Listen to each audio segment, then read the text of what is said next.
तुमचं नाव काय? नितीन मधुकर राठोड, गाव कोणतं आहे? सिंगर, तालुका? दिग्रस, जिल्हा यवतमाळ. दारू कशी प्यायची तुम्ही?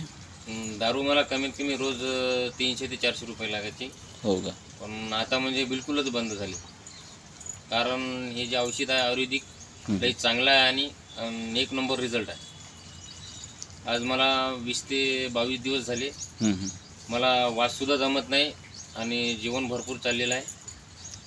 आणि दुसरी गोष्ट, तब्येतसुद्धा चांगली झालेली आहे. जेवण किती करावं लागले आता? जेवण पहिलेपेक्षा भरपूर वाढलेलं आहे.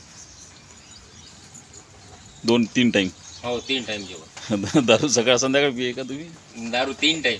हो का? हो सर, पण आता दारूची आठवणच नाही आणि ते दिमागामध्ये सुद्धा नाही आहे दारू. येतच नाही हां. तुम्हाला आयुष्यभर दारू पिऊ देत नाही मी. ओके. हे आयुर्वेदिक औषधी आहे. हो सर.